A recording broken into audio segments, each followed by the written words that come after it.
Hey, this is Gabe Abelson, and you're watching the Letterman Podcast.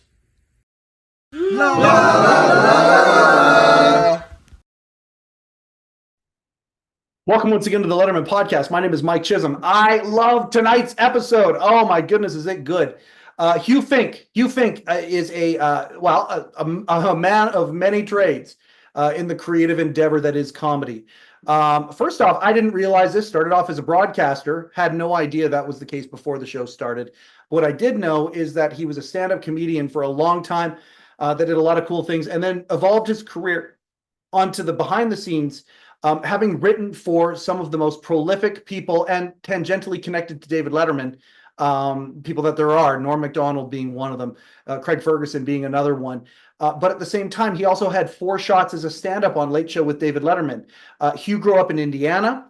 And as you'll hear very early on in the episode, there's a very cool story. We've had a lot of folks asking if there are people who have any connection to Dave's radio career before he became the weatherman. And a surprising story comes forth right at the beginning of this episode with Hugh, and then we are off to the races.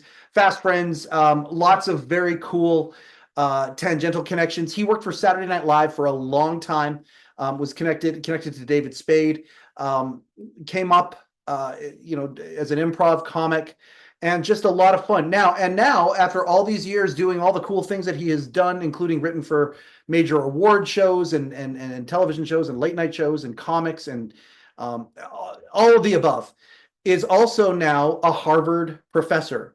So you can go to hughfink.com if he provides private coaching.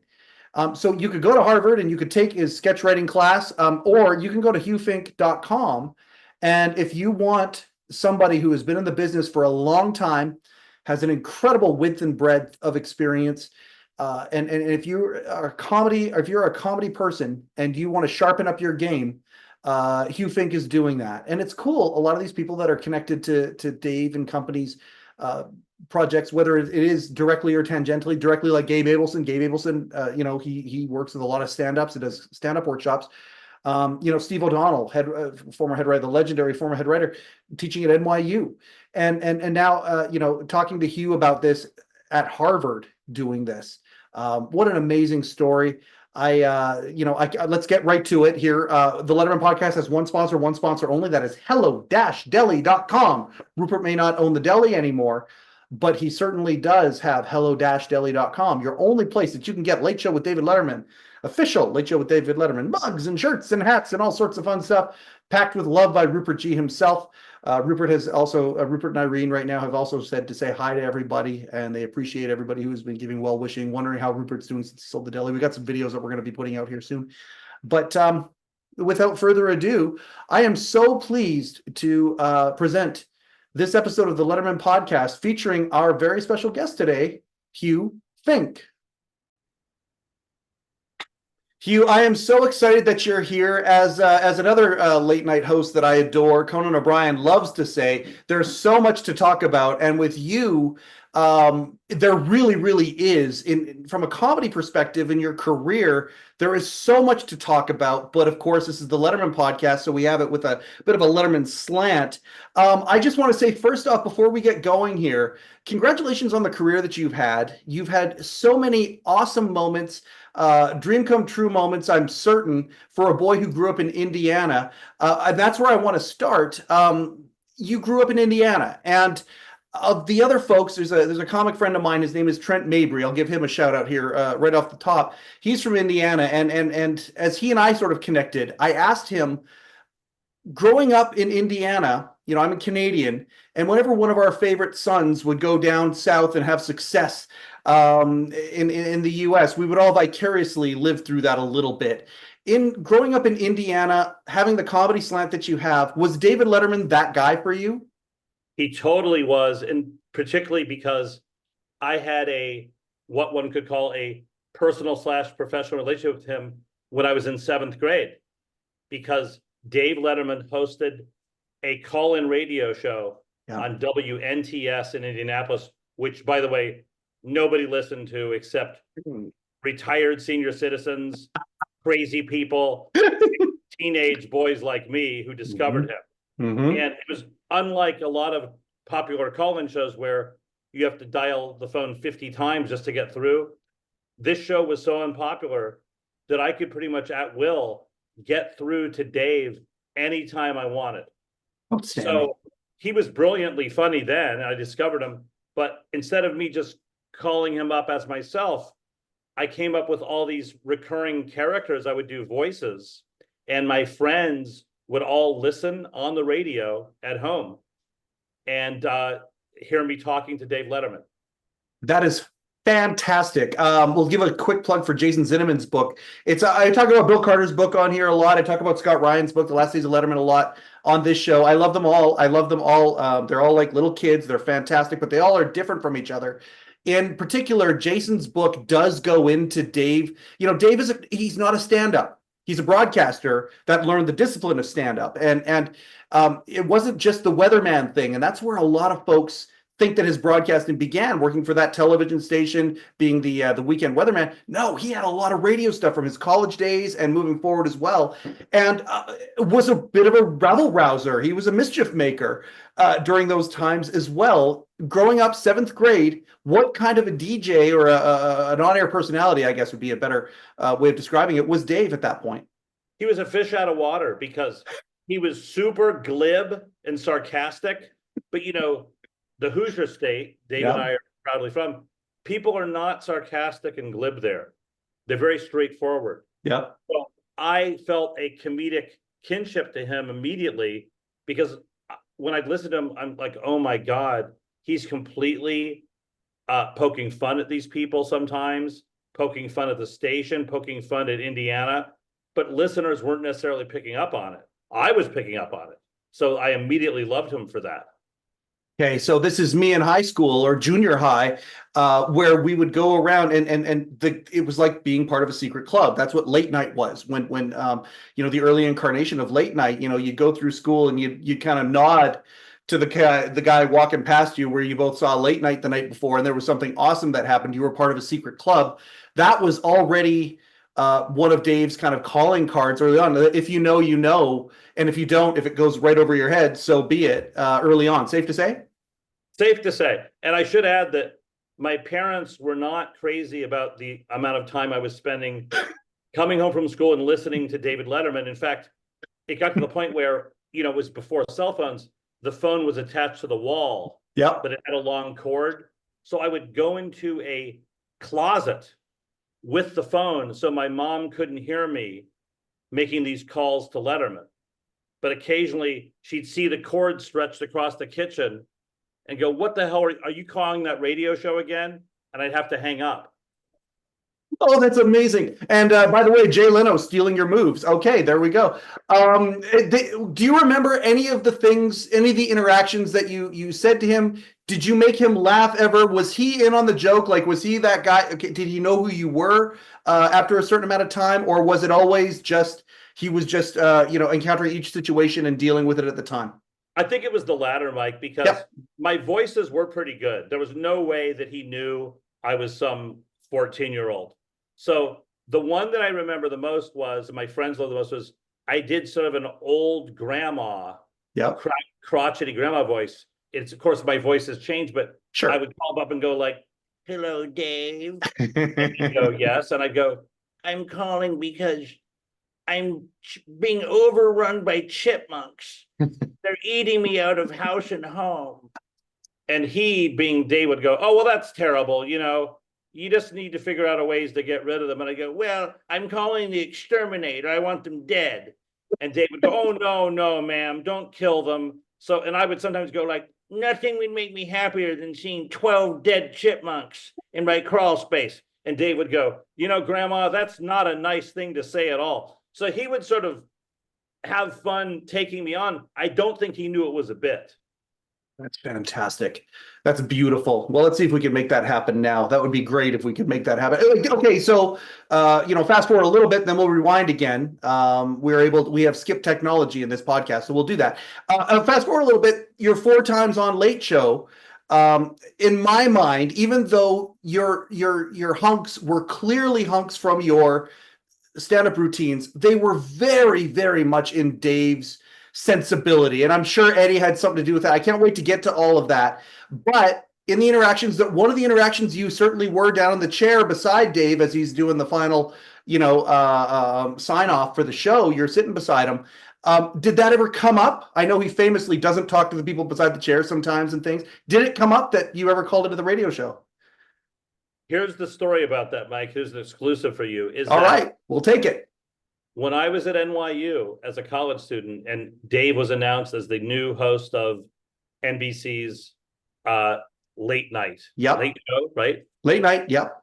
I was brave enough, because I had my own radio show at that point at WNYU in New York City. And it was a comedy show. I wrote him a personal note and requested a meeting at NBC 30 Rock. Yep. And his people got back to me and said, Dave will meet with you. Right? The only thing was I hadn't thought about was what was I going to say to him? Because he was already my comedic hero. I was already pursuing comedy in college, but I wasn't yet career-minded enough to sort of say, hey, I want a job on your show. That's what I should have said. So we sat down and I'll be honest, he was very intimidating. Yeah. He's a tall guy and he doesn't joke around, and he was under a lot of pressure about to launch this brand new network show. He's meeting with a 14-year-old kid. He doesn't know who the hell I am. He doesn't. So we sit down and he says to me, I'm David Letterman. What can I do for you? Mm-hmm. And of course, that was a perfectly professional thing for him to say. But I was just so stunned. I said, well, Dave, I just a huge admirer of your comedy. And, when I was a kid growing up in Indiana, I used to call into WNTS. And he immediately, Mike, said, those were some of the worst days of my career. I didn't like them at all. Like, he completely was not, oh my God. Yeah. But he did say, what did you do when you'd call in? Which gave me the open door, sort of like you just asking me. Yep. I gave him a couple examples. And the truth is, he goes, are you sure it was me that you called? He had no memory of it at all. And then he felt bad and he said, well, I'm sorry that I don't recall that. I'm sure you were funny, but I hated every minute of that job. Yeah. And that was such a lesson to me, that I worship this guy for what a brilliantly funny guy he was on the show. Yeah. He didn't like doing the show. Yep. How would I know that? Well, okay, so that brings up a whole bunch of other things. And it makes me wonder, because in Zinnemann's book, he talked about clashes that he would have, whether it was at the college station or whatever. He talks about clashes he would have with management. And he would mess with format and do some of these things, these mischievous things, on air. But later on, talking about, what his life was as he was doing the television show. And he was many times said, the only great hour I have, I'm paraphrasing, but the only great hour I have is the moment I'm actually doing the show. And I wonder if when, the microphone was hot and he was working, if there was, some sort of pleasure there or not, whereas all the rest of the BS around it was just absolutely terrible. It's interesting. Very, very cool that you did that. So, okay, so you loved Letterman growing up. You talk about going to college. We'll hit the rewind button now and skip back and go, okay, came up with a guy by the name of Robert Smigel, if I have it right? You and Smigel came up together? Smigel and I didn't know him until we both were the co-winners of a college comedy competition for all of New York City. And they declared two winners at the end of the show, Robert Smigel and me. It was amazing. Now, the difference is I came on stage as Hugh Fink, and I was a 19-year-old kid, and I did early incantations of stuff in my step. Robert Smigel's stand-up was playing an Orthodox Jewish rabbi. And he came on stage wearing a rabbinical costume. I couldn't even tell you what the jokes were, but he did sort of a old Eastern European Jewish accent. That's pretty ballsy, Yeah. But he and I won the competition. So then I became familiar with him and thought he was funny. And I used him on my radio show to do some voices. This is very cool. So you added another dimension to this that I wasn't aware of. there's the comedian, there is the comedy writer, and I certainly want to talk about that. But you also have that broadcaster part of you as well, and it's an interesting alchemy when those three things can come together. Only a few people kind of have all of those things. It's very interesting. Do you ever miss doing the radio show? Do you enjoy it? Like, have you thought about like this here? There's a lot of the similarities that get scratched. Alex Bennett, friend of mine, big radio guy from New York, says to say hi, by the way. Yeah. Even to this, he's in his 80s now, and he does stuff over the ones and zeros now to kind of scratch that itch a little bit. Did you enjoy doing the radio thing, or was it like, yeah, this is close to what I want to be, but what I really want to be is that? And from there, I love doing the radio thing. I really did. I got the sense though, when I was in college and out of college, that other than Letterman, it was like a complete anomaly, and then later Howard Stern, maybe. Yeah. There was such little room for renegade, comedically sort of underground, subversive people. Yeah. Radio is not like subversiveness because it's all about selling airtime, right?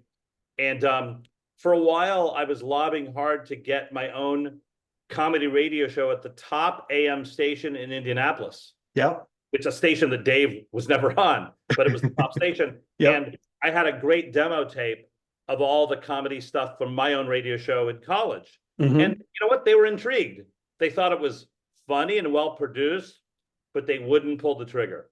Oh, man. And so to answer your question, I do love radio, and I do miss the fact that I never really had major opportunities compared to my stand-up and other things to do radio, but I love it.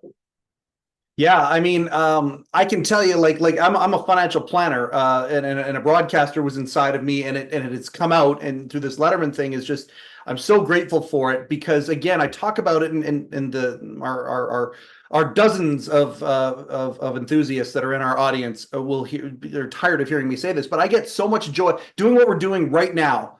That to me feels like I'm in, as creatives say, I'm in the flow. It just feels exactly right. The stand-up friends that I have, that's how they feel when they're on stage, whereas the stuff around it isn't necessarily their favorite thing, but on stage it's like the gods have cleared the skies, and it's one of the most open, fun things ever. I could totally see you doing a podcast. I don't know if that's something, like, with all the stories that you have and all of the adventures you've gone on, I could totally see it. You ever consider it? I have. So maybe that's a conversation we should have offline. Sure. Yes, I have considered it. Okay, well, that's cool. That's cool. So, okay, back then, early on, when the neuroplasticity is still, the cement is still wet, as they say, you're getting all of these skills under your belt, broadcasting, that sort of thing. Stand up at NYU, you win this contest with Smigel. And then at that point, is that where the stand-up comedy career begins? And by the way, classical violin training, it seems that you have.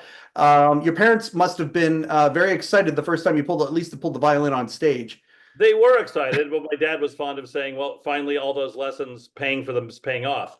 But yes, I would say winning that comedy competition at NYU did give me even more confidence to think about a career as a comedian, even though at that point, in where the art form was, it was sort of unheard of. How do you think about a career as a stand-up comic? Right. Because it was, the clubs and all that stuff were just starting. Yeah. The roadmap, not nearly as clear as it is today. And I mean, I have one of the things I want to talk to you about is certainly stand up now versus stand up then. The years that you were kind of cutting your teeth in the formative years. I mean, really, at the end of the day, it's one of those things where people look back on it and go, man, those were the golden years of stand-up in so many respects. Were you only in the New York scene, or did you end up moving over to California earlier than later? Actually, Mike, I was really part of the LA scene more so. Okay. So Comedy Store? Improv. You were the improv guy. But truth be told, I was at the Comedy Store for 2 years, not doing that well. And then Bud Friedman, the owner of the world famous Improv, saw me and loved my act. And I never looked back. I switched to the Improv. Yep. And stopped performing at the store. That was back when the competition between those two clubs was so fierce, you could only work one or the other. Are these right? the Kinnison days, or is it after the Kinnison days? It was the Kinnison days. Okay, so yeah. Completely. Oh my It was God, yeah, completely the Kinnison days. that's No, bonkers. That is exactly. So, Letterman was not an improv guy. He was a Nope. comedy store guy. Hmm. Seinfeld was an improv guy, Yep. not a comedy store guy. Yep. So, with me, I was at the Comedy Store for 2 years, but I wasn't really getting much love. And then Bud Friedman saw me perform at the San Diego Improv, Hmm. and he was very taken with me. And I was smart enough to lie and tell him that I had just moved to LA and didn't work any clubs because I was afraid that if I said, yeah, I'm a regular at the Comedy Store, it would spoil his excitement. Yeah. Before we go to the Improv, and I have got many questions about that, but let's talk about, you were a regular at the Comedy Store, so you passed Mitzi, which Seinfeld didn't do. Very, very interesting. So you actually did get past Mitzi. Very, very cool. You go over to the Improv. Who were some of the contemporaries that you had at that time? Who was in your class, as people like to say? At the Improv? Yeah. So it would have been David Spade, Adam Sandler, Rob Schneider, like all three of those guys got hired at Saturday Night Live. Yeah, absolutely. Right? And Smigel, was Smigel there as well at that point? Oh my gosh. Smigel's not a stand-up, like you said. That's right. Yeah. So Smigel was never part of the stand-up scene. So you just reconnected with him later at 30 Rock. Oh, that is so interesting. It's pretty cool. Yeah. It's really cool. And knowing that you met those three guys at that point, doing their thing. I mean, I still, the opening credits to Funny People, to Judd Apatow's Funny People, I just want to see more of that stuff. I want to see you guys screwing around back then, trying things out. It was just, it seemed, if you were to compare the two, the Improv and the Store, if you were to take those players and compare some of the other, the Store seems heavy and it seems so much lighter over at the Improv. It just seems like it's just more, I don't know, more fun.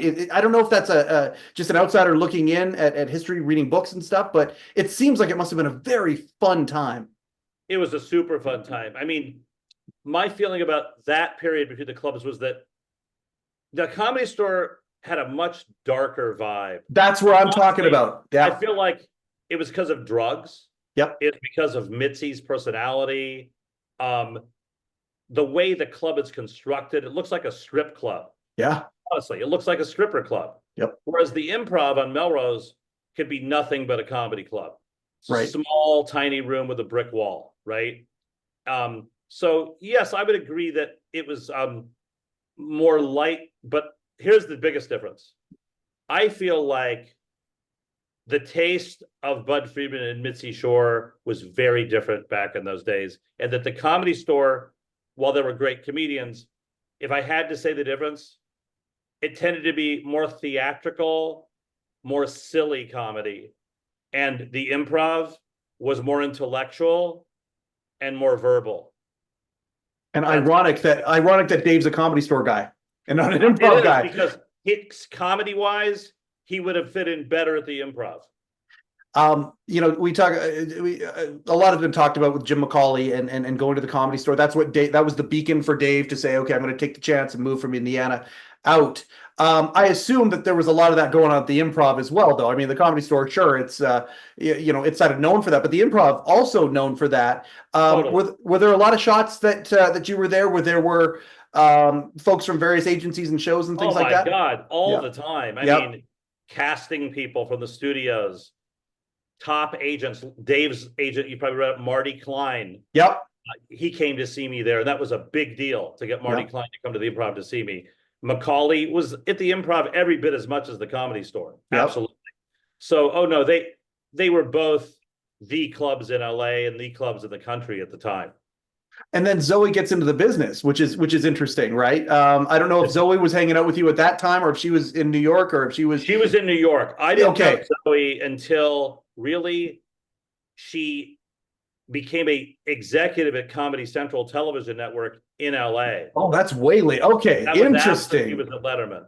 Mm-hmm. Oh my God, that's so interesting. It is a small world. Like, even though it's blown up the way that it has, the way that comedy has, stand-up has, it really is a small world. But back then, it really was a small world. Exactly. Oh man, that's so cool. Okay, so you're at the Improv with these guys. David Spade, obviously, a huge part of your career in that regard. But at the same time, you're also um, you're getting your chops when it comes to stand up. At that point, I watched the Dangerfield showcase that you did. How did that come about? Because I mean, Rodney Dangerfield, you got to talk like that must have been just you must have been dumbstruck to meet that guy and to be a part of that. It was remarkable. So Yeah. a comedian named Bob Zaney, Okay. who was also known to book comedy clubs in the Southern California area at the time. Also destined to be a comedian with the name Bob Zaney. I mean, my I God, think that's that was on his point. stage name, yes. But somehow, I don't know how this happened. Bob Zaney and Rodney became friendly. Okay. And Rodney started picking Zaney's brain about, hey, I want you to help me find the comedians for the next special. And I don't know how this happened, but Zaney was kind enough to recommend me. Mm-hmm. So Rodney came to see me at a club on the west side of LA called Igby's Comedy Cabaret. It wasn't as prominent as the Improv at the Comedy Store, but it was still a pretty good club. Yep. And it went great. And being Rodney, who he is, I guess he said, I got to see him again. So he came to see me again. Yep. I had another great set. And sure enough, he said, I want to see him again. And it wasn't that he he loved my stand-up. Yep. But I think I was young and green, and he simply wanted to make sure that I could hold my own consistently. But after that third set, he told me to my face, you're going to be on my Young Comedian special on HBO. How old are you at the time? I was 31. Oh, 30 man. or 31. And it's funny because that's the Young Comedians special, but at the same time, I mean, the craft is such that you become an overnight success after 15 years of work, kind of a thing. It's one of those things. Was that at the time? Was that the biggest shot of your career? It was, but sadly, Mike, I was just a few years late. And what I mean by that is his previous HBO specials, Yeah, done at a time when there weren't nearly as many stand-up comedy shows on television. right. So other than Johnny Carson, to be on Rodney's special was so huge. Yeah. This is true story for you. Comedy had become so common on TV that the night of my HBO Rodney Dangerfield special, I was on Fox at the exact same time on another stand-up show. Kidding me. Oh man, yeah, but you're okay. So that's astounding to me, and I believe there are no coincidences. So that is that's extremely interesting. But you're also painting a picture of when stand-up had its first kind of real boom. This is when I'm Canadian, but like A&E, Carolyn's Comedy Hour. I absolutely ate all that stuff up. But it was everywhere. It was really really blowing up at the time, and so the dilution of Rodney's special didn't give you kind of the impact that it might have a couple years before. I gotcha. No, and that was so kind of heartbreaking because a lot of people tried to tell me, Hugh, this is your break. Yep. Like your career is going to change overnight. And it didn't. Yeah. I think a lot of the reason is, again, because there was too much stand-up out there. Yep. A lot of people didn't even watch the special because they could watch stand-up, on other networks. Yeah. That's heartbreaking, but it's also historical at the same time. It's also now. Were you also at this point writing, or was stand-up your singular kind of focus at that time? Stand-up was pretty much my focus at that moment. I mean, I had thoughts about, I'd love to be a writer, Yeah. but I haven't really put that together yet. Gotcha. And I'd taken some acting classes, so again, it wasn't my passion acting, but my feeling was, other people in the business were telling me you should act, you should learn to act, right? Yep. So I felt kind of, I have to do this. Were you in the race for it's upfront season, and I want to do a pilot? I want to do was it because that was a huge part of the culture, or at least a segment of the culture of stand-up? You're right. It was definitely a segment. I wasn't someone who was being offered pilots. I certainly wasn't auditioning for major roles in pilots. Right. I did some auditions, but I had peers. Their stand-up wasn't as good as mine, but they were better actors and were definitely pushing that side of their careers more than me. Okay, I gotcha. Yeah. So that being said, you're slogging it out. You're on the road. Okay, now you just disappear. Okay, you're back. I don't know what's happening here. Let's see. I don't know. It's like the sun is setting. That's what it is. Yeah. Doing its thing. See if we can fix this here. Oh, that's so great. Oh, I'm keeping this in. yeah. Okay, Absolutely keeping this in because Okay. I like, I like the loose nature of the conversation. No worries. Everybody, no pre-interview on this. We're just going. We're just fine. having fun talking here on this. Okay, so the Dangerfield special happens. You're going on the road all over the place. Like, are you flying across the country all the time, or are all you the in time, this? yeah. Okay, But I had yeah. a rule, which is that I never wanted to work more than 2 weeks in a row without coming back to LA. So I Gotcha. was 1 or 2 weeks gone, then back. Okay, And when I was back, I was getting a lot of spots at the Hollywood Improv. So I was there, 3, 4, 5 nights a week sometimes. just working the muscle, just going out there, just getting her done. Okay. Hold on Okay, one second. yeah, no problem at all. See if this helps at all. Didn't really help. Okay. Not really. Is that a live shot of? Oh, there you go. If you move, There we go. there we go. That's looking good. Oh, much better. Yeah, Okay. there we are. Okay, so we're into the early '90s now at this point here, and David Spade, did he get his first look? Did Lauren come and look at him in California, or was it someone that called him over? Were you around at that point? Were you there the night he had his look? I was not there the night he had his look. I was there when he flew out to LA because he had just been cast in with Bobcat Goldthwait. Yep. And what were those movies you probably remember? The Police Academy? Not the Police Academy movies. Yeah. Made out of nowhere, got Yep. cast. He had Yep. no acting experience. So there was a lot of buzz about this short guy who looked like he was 17 years old, David Spade. So that's how I met him. There was already tremendous buzz about him. Yep. And, I'd say maybe a year later or something like that, he got Saturday Night Live. And I think Lauren probably saw him in LA, but I'm not positive about that. I know that Spade said he didn't do great.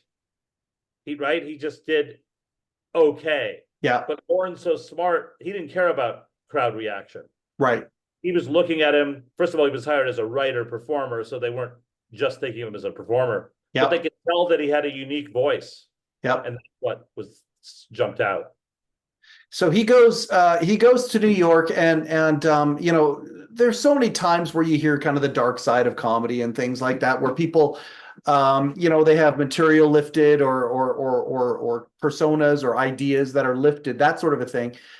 This one here is one that has an extremely happy ending, and it's one of the things where David Spade goes to Saturday Night Live, and you, as, I don't know if it's an encouraging friend, I don't know if it's as somebody who wants to get a look, and the attention of these people, or if it's a combination of both, but you are like supporting Dave and helping him from a material standpoint as he's there his first couple of years. Fair to say? That's a fair assessment.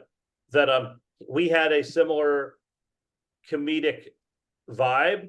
Yeah. Our material was different, but we respected each other's acts a lot. Yeah. And David sort of sought me out as someone who could potentially write jokes for him, and I was thrilled to. Yeah. Because he was skyrocketing his career. And so sort of it's an ideal thing that if you're friendly with someone, but you also like their talent a lot, that's sort of how it should be. That's a great scenario right there. Well, because you got synergy on all levels at that point then, right? And you can kind of connect. And I mean, I remember, that's my class, by the way. They say that your favorite SNL cast is the one that you had kind of in high school. That's bang on me. Like I worship Phil Hartman. I worship those guys. And then when you had the new kids come along, so you still got Carvey and some of these other people that were there, Kevin Nealon and Phil Hartman and all that. But then the new kids showed up in Sandler and Farley and Spade and Rock, and they all come at the same time. And I mean, so many words have been written about the competitive nature at that show at that time. I remember back in the day when David Spade was considered, is he like a mini Dana Carvey? And a lot of people said that because they had similar sort of looks and cadence, perhaps. But the thing that put Spade, in my viewpoint, on the map was the Hollywood Minute. And the Hollywood Minute was fantastic and brutal and cutting and hilarious and all of these things. It was a Weekend Update spot where David Spade would just come on, and it would be sort of a put on of the entertainment news segment of a newscast, or perhaps Entertainment Tonight, and he would just eviscerate celebrity. And as a Letterman fan, I'm sitting there going, "This is fantastic. I love this." He's taking the piss out of all these people. You were a part of that, and I mean, I don't know how big a part it was. That's my question. Like, was that one of the major contributions that you did before you actually came to the show officially? Was that one of your number one hallmark or calling cards that you did for Spade? I would call it a small contribution. In the sense David wrote most of the jokes, and a couple writers at SNL who were already at the show would help him. But he did reach out to me, and of course, back then I would fax him jokes. Absolutely, you were a faxer. There we go. And I did get some through on the air, so that was thrilling. So I think that he really valued having someone who wasn't at the show, because I wasn't caught up in the politics and the competition, right? I was just more of a trusted comedian friend. You were a gateway to the outside that he knew and trusted and loved. Right. Okay. Yes. So that was how the relationship sort of progressed. I can remember, and this might be after you were hired on, but I can remember one of the jokes that he did. It was about Robert Downey Jr.'s movie. He decided to go just like do a rapid fire section, I think, in a Hollywood Minute, and it was a picture of the movie poster for Chaplin came up, and he's like, "Chaplin, more like Craplin," and then he just moved to the next one. I don't know if that was yours or not, but that was not mine. But that's, of course, you're doing a good job of explaining his style. I'd say the height of my contribution to Hollywood Minute was the most famous Hollywood Minute appearance he ever made, but famous maybe for the wrong reason. It was the Christmas show, 1995. You can check it out. Okay. That was the one where he did the Eddie Murphy joke. There you go. But here's what's crazy. That's not close to the best joke in that Hollywood Minute. There's so many other jokes that to me are more memorable and more impactful, and I wrote a lot of them. Oh. So that's why I say that it was sort of my crowning achievement. And then he came back after he left the show. Yep. Came back as a host. Yep. And I wrote a good part of the jokes he did at his return, and I think that was a really strong appearance as well. And you were a staff, right? You were on staff at that point as a writer. By that point, after he left, came back for Black Sheep. Is that what? Maybe he came back for something. Could be right. I'm going to think it could have been Black Sheep or something after Black Sheep. I forgot. Okay. So either way, this is an amazing time in comedy. Things are blowing up like crazy. SNL is back on the hot streak again for a while, and then it gets into the dark years again. Interesting that you've seen a couple of those things, but then there's another guy by the name of, and this is where the Letterman enthusiasts will come back up and get excited about this. And I mean, I can't tell you how much the reverence I have for Norm Macdonald. I have so much reverence for that guy, and I want to ask you about that. But as you're doing this, so you get hired on for Saturday Night Live. During those times, you're still doing stand-up though. Still doing stand-up. So at that point, you're going from LA to New York now. You're relocating. Easy to become part of the comedy scene. Very easy, because I went to New York University, so I knew the city. I'd already lived there. So unlike for a lot of people, I was very comfortable in New York. I knew the neighborhoods. I was super excited, and that really was not a hard transition for me. And easy gateway into now that you're an SNL writer, I mean, you've been in the business for a long time, the Dangerfield special, all of that. So you've got street cred at this point already. I had anyway. Street cred, and obviously the SNL cred helped a lot. But I'd like to think that when the clubs did have me, I would deliver, right? Absolutely, but you got to get in the door. You got to be able to get on stage, though. Right. So for them, it was a bonus to have an SNL writer, comedian. So I didn't want to work all the time because, I was kind of tired. Yeah. But I would do shows during my off weeks at SNL and sometimes on Sunday night sometimes. Yeah. Okay. So at this point, here's where the questions got to come in. Did you enjoy which part of the comedy muscle did you enjoy flexing more, the writer or the performer at this point? At a certain point, I probably love the writing every bit as much, if not more, just because the thrill of coming up with an idea, writing it, and getting on network television was just incredible, right? Yep. But I never gave up the stand-up, obviously, and I still love doing it. I didn't miss the road that much because I'd done it for 10 years, right? Right. Now I would occasionally take a road gig, but not very often because I didn't need to. But just performing at clubs in New York City and getting really good spots and going over well, I definitely loved it. I mean, I can tell you the highlight of my stand-up live performing career was during those years, and you may have heard about this, is when Jon Stewart asked me to open for him at Carnegie Hall. It's on the list right here. Absolutely. Okay, so this is while you're writing for SNL, you're opening for Jon Stewart at Carnegie Hall. Yeah. Jon Stewart at the time was not Daily Show John. He's Daily Show John. Oh, it was okay. So it would have been really early on then, if that were the case. Right? It was early Daily Show. He'd only been on the Daily Show for maybe 1 year. Okay. And he does a deal at Carnegie, and you're the opening act. How did that happen? Have you heard of the Toyota Comedy Festival? Yeah. So it was the huge festival at the time. So John was obviously he was a well-known enough comedian to be headlining Carnegie Hall as part of the festival. Yep. And how did it happen at that point that you got to be that guy? Or agent Jim Dixon. Yeah. Was Baby a doll. stand-up. Yeah. And to Jim's credit, John didn't really know me, but Jim Dixon said, I know who we should have open for you. This guy, he's a stand-up, his material's good, and he uses classical violin in his act. It'd be so cool. So they asked me to open for John. And the show was hosted by Alan King, another legend. So Alan King, who was probably, then in his 70s, he emceed, he introduced me. I did 20 minutes. Yep. And then Alan King introduced John as the headliner. Unbelievable. At this time, would you have known Eddie Brill? Barely. Okay, so you hardly even knew Brill at that point. Okay. We may have seen each other in the clubs. Yeah. But not really knowing each other. Okay, I gotcha. Were you okay? So let's go back to Letterman for a second. Were you working for 30 Rock when Late Night left, or when Letterman's crew left? Conan took over, and then they went to Late Show. Were you at 30 Rock at the time? No, I think I had just left SNL. What year did Conan? No, that was 94, 93, 94 in that time. Carson retired in 93, right? Yeah. So no, I'm sorry. Conan started a year or two before I joined SNL.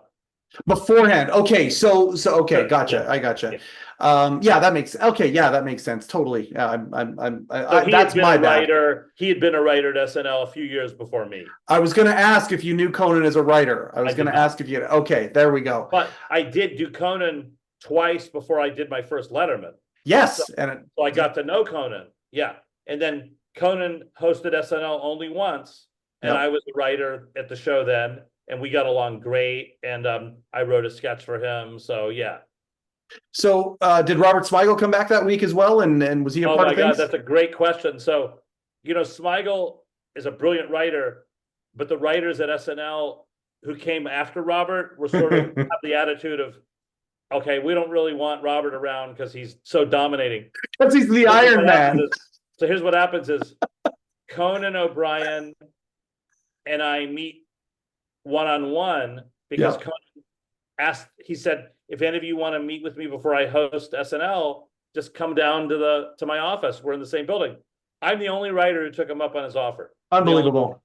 Only because I had, that was my work ethic. It's like Conan's offered to meet. So I met with him. We had a great meeting. And Conan O'Brien said, so Hugh, how do the writers feel about Smigel coming back to write for me? Are they talking about it? And I just smiled and said, yeah, they're talking about it.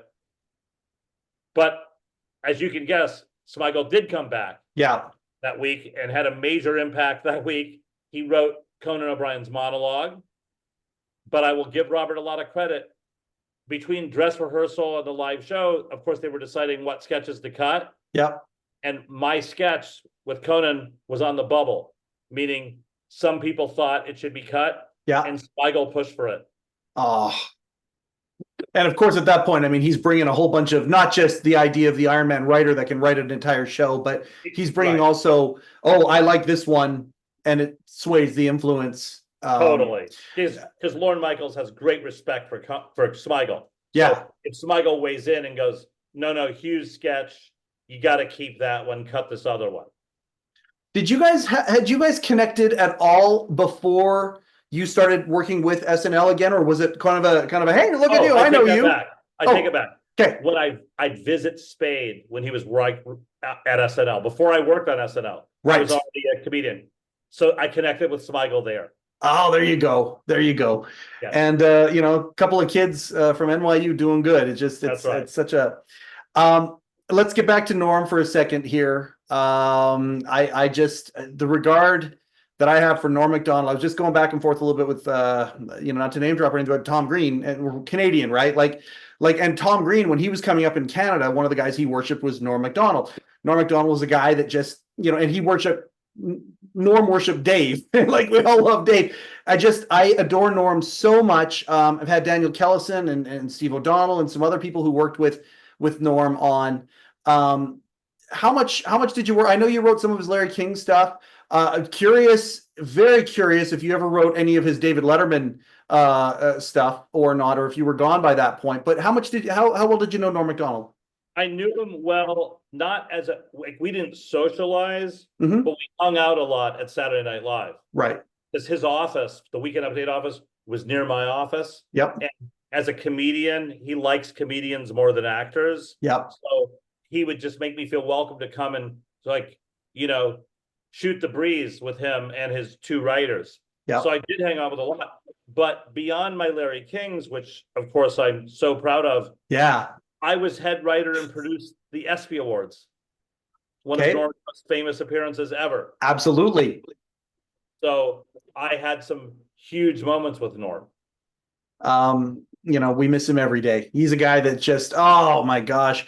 And the way that he went out and then, having shot a special to camera, just doing this to camera, there was no one like Norm Macdonald. Again, unique, and prolific and all of these amazing things. I love Norm so much. Did you know that at the time? Like, did people like he's known as a comedian's comedian. But many times there's a lot of people who didn't kind of start seeing that till later on. Did you see it early on with Norm? I did see it early on. In fact, you know who was a big fan of his? Rodney Dangerfield. Oh, there we go. And I remember specifically, Rodney had a short-lived comedy club in New York, in LA, at Century City Mall. And this is around the time I shot my Young Comedian special. Yep. So I'll never forget, Rodney asked me to come do a Friday night spot at his LA club. Well, he booked Norm as well. Oh, you're kidding. I didn't know Norm well. We had seen each other a few times, but I always thought it was funny. And he crushed that night at Rodney's club. He did better than me. And I could see Rodney was really fond of Norm. Oh, that's fantastic. And then, when I was at Saturday Night Live and Norm was still doing Weekend Update, Mm-hmm. Rodney was promoting a movie much later in his career. Yeah. And Norm had him on Weekend Update. That's fantastic. So and you were there. Cool you were there when that happened. I was there when that happened. So, Rodney was so thrilled and proud of me that now I was on Saturday Night Live. And even though he had never necessarily booked Norm on the television show, yeah, obviously Norm worshipped him too. Yeah. And so it was pretty cool reunion. When we talk about stuff like this here, because you have this brilliant comedy mind, you clearly have a historical mind for it, as all the medium that you're in. Are there pinch me moments? Like, these are moments that just are just so incredible that you go back to the kid in Indiana. Did you ever think that it would become where there would be moments that you're reflecting about 20 years later, about moments that are kind of really iconic in so many respects? I appreciate you saying that. I think honestly, I've forgotten about how to enjoy those pinch me moments, because career-wise, one always has to think of like what's coming next. Yes. And to quote, it's one of my favorite quotes in show business is Bob Dylan. Yeah. He said, "Nostalgia is death." And I know that sounds harsh.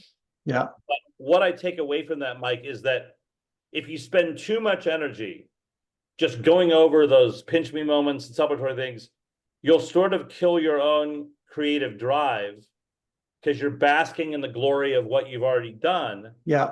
As opposed to focusing on what you could be doing or new moments to create. So I think that's where I'm at, is when I reflect upon the career and some of these moments, of course, it brings back some incredibly amazing encounters and highs and all that. Yeah. But I also have this weird feeling about, but don't do it too much. Oh, so you're preaching to the choir on that. Like, it's funny. I don't know if we'll ever get Dave on this show or not. Like, he's aware and all that sort of stuff and whatnot. But I don't know that we'll ever get him on because of just the idea. Like, he was just recently on Neil Brennan's podcast on Blocks, and Neil went like hard in the paint going back to talking about the past and Leno and all that sort of stuff. If I ever do have him on, I want to talk about, like, I want to be very, very ginger. I might ask about some Comedy Store stuff or whatever. But I want to more talk about like the present and the future, because clearly that's a dude who encompasses exactly what you're saying, like exactly what you're saying. You don't spend too much time in the past because you're creating new things in the future. And we've all known musical acts or bands that tour around, and you may go see them for a nostalgic act, but they haven't written anything new in 20 years. And they go and they play the hits, and they're 20 years older. And I'm not saying that that's a bad thing. It's not a judgment call at all. But I certainly admire the creative output that Mr. Dylan has done in his entire run, including some of the best stuff that he has done has been stuff that he's done lately. Paul McCartney, another great example of that. And so the quote that you just said certainly does have weight, but that's my job. And the whole reason why this show exists is because what you guys all did back in the day. And I say this to the writers, especially of Late Night or Late Show, that appear on this show. Every single day you're in the mine, and you're mining like diamonds and rubies and emeralds, and you're getting them, and there's these amazing things that we love for the moment, and then you're just casting them aside because there's another show tomorrow night, and you just keep on mining. And this whole program here is meant to pick up some of these moments, to pick up some of these diamonds, and talk about them later on in life. That's what this show is about when it comes to that. So thank you for honoring that. I want to get to the point now. It feels like timeline wise, we're pretty damn close to your first shot on Late Show. It was summertime of 01 was your first shot. Was Eddie a big part of getting you on the show? How did the first booking happen? Eddie was gigantic. Yeah. And I'll always give him all the credit in the world. And to this day, and Eddie saw me, all I had to do was showcase once for him. And we went out for Chinese food after the showcase, and he goes, "I'm putting you on the show." Where were you? The Cellar? You at the Cellar? I was at Stand Up New York. Okay, Stand Up New York. And one thing, I'm putting you on the show. Yeah, and it was so bittersweet, of course, more sweet than bitter, because in my opinion, Mike, I should have been on that show 3 to 5 years before that. Yeah. But the previous people never made it happen. Gotcha. So then it just takes one person to come on board and say yes. Did you know Eddie well by that point? No. Did okay, not. So where did the connection happen? He happened to see you that night, or was it I'm gonna say this. He probably saw me another night and came up to me and goes, "Hugh, I love your act.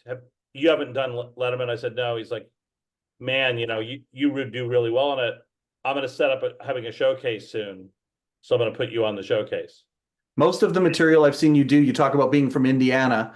I was wondering if, and I mean, your sensibility, the stuff you've done on the show are hunks from your act. Like it's which is how typically it is many times, and you don't seem to be the comic like a Chappelle or a Burr who really did get a lot of exposure on Late Show, but they had to significantly figure out what their hunk was going to be that was safe for TV. Right. You didn't seem to have to do that. You kind of out of the box. You seem to have a sensibility that would be perfect for that show. Was the fact that you're from Indiana was that ever part of the conversation? I mean, I think that Eddie did say Dave will love the fact, and he said, I've been telling him about, once he booked me, he started telling Dave about me. Yeah. So by the time I did my first appearance, Eddie was like, Dave's so excited to see you. Mm-hmm. Yeah. I'll get to this part in a second here because I want to revel in the first shot for a second here. Now you're at this point, I think we've done a really good job painting the picture of where you are in your career. Seasoned, had a whole bunch of cool shit happen, like really good stuff happen in your career. Yet at the same time, here you are at that point in your career, appearing on the guy's show who you called into his radio show when you're in the 7th grade. Was there gravity at that point? Was there an extra bit of like, I mean, you're hunk like nothing, like you can recite it like it's nothing. I get it. But like, was there an extra bit of gravity? Was there nervousness? Or were you a seasoned pro ready to go? Mike, it's a great question you're asking. For the first one, a few times, I didn't realize it. There was nervousness. Yeah. And I think it's because how much he meant to me and inspiring me to go into comedy. Yeah. And the fact that my journey was now taking me to his show. Yeah. So I didn't feel nervous until a few minutes before they called me out. Yeah. I felt my hand like shaking. And that never happens. Wow. And again, I mean, if you've seen the appearance, I'd like to think that no one knew that if you watched me on TV or in the audience. No. I didn't seem nervous, but I was actually. I have a lot of pro wrestlers that are in my life. I have an interesting kind of background of things that I have done in my life. And it's so interesting hearing even pro wrestlers at the highest level. They say if there's not a little degree of nervousness before you're about to go through that curtain, it's probably good to take the night off because, you need to have a little bit of that juice to get you through. And that night you had a lot of that juice. That's a good thing. By that point though, you're so comfortable with television. Had you been to the Ed Sullivan Theater to see Dave at that point? Had you ever been in the theater before? I don't even think I ever was at the NBC show. I never went to it. No. Yep. Yeah. So going there, you talk about nostalgia and it's when you're a performer like that and a creative like that, not a bad idea to freeze things. But at the end of the day, you're in a pretty significant building. Any of the gravity of that hit you that night? The building itself, I wasn't really attuned to it, other than the fact that the true thing that I'm sure you've heard talk about, it was freezing. Yes. Absolutely freezing. So keeps the comedy fresh. That's right. Right. But I wasn't really paying much attention to the theater. I think I was so focused on my material. Did you have a separate segment producer other than Eddie, or was Eddie your guy? Eddie was my guy. I remember who would it have been the voiceover person at the time? I think Coulter was there at the time. I think it was Alan Coulter. He was nice. Like a couple of the other people were nice to me in that regard. Yeah. Actually, one of your spots, it's coming back from commercial, and you can actually see Eddie walking across the stage to go over to the other side of the stage because it's clear he just talked to you waiting in the wings, and so he's there right for the last second. You go out there, you do your shot. I think it was your first shot that you were on there in 01. I think it was July of 01, which is my next question is going to go after this one. So you do your shot, it goes very well.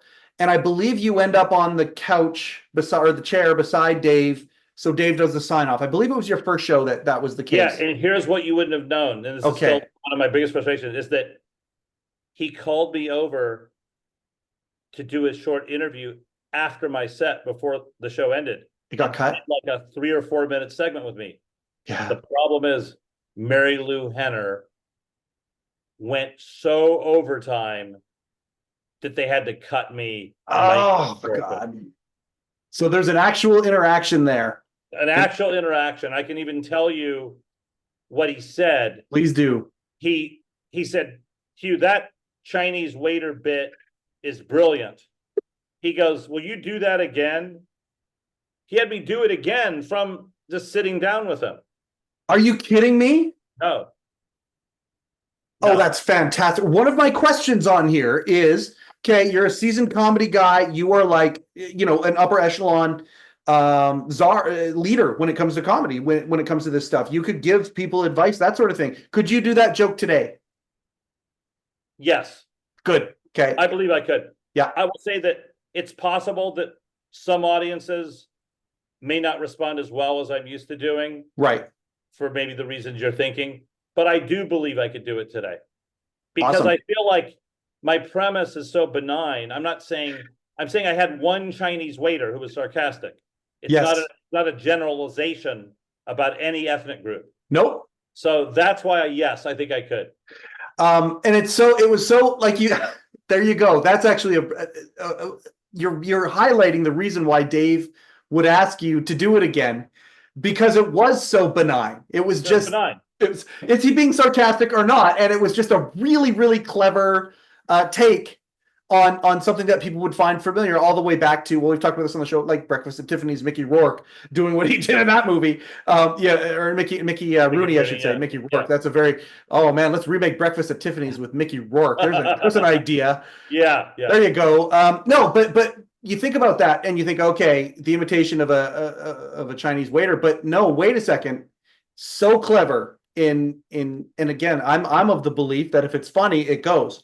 And it was so Dave got you to do that again at the chair. Did. That is very cool. The other thing to tell you about is that Eddie had said, look, no guarantee, but Dave may really like you and he might call you over. So think about what you want to do in terms of material or bits. So because, as you said, I feel like I know Dave's sensibility so well. Yep. I said, Eddie, I want to tell him a very quick story that it's not something in my stand-up, but I think Dave would love it. Yeah. And here was the story, is that I would have said, hey, Dave, you know the Indiana State Fair held annually in Indianapolis? He'd go, yeah, of course. Mm-hmm. I said, well, when I was a kid, I went to it, and there was a sign that said, genuine Italian fried chicken. I thought, well, that's kind of odd. So being, kid, I went up to this woman and I go, hey, I have a question. What's the difference between Italian fried chicken and regular American fried chicken? And she goes, well, Italian fried chicken is very, very good.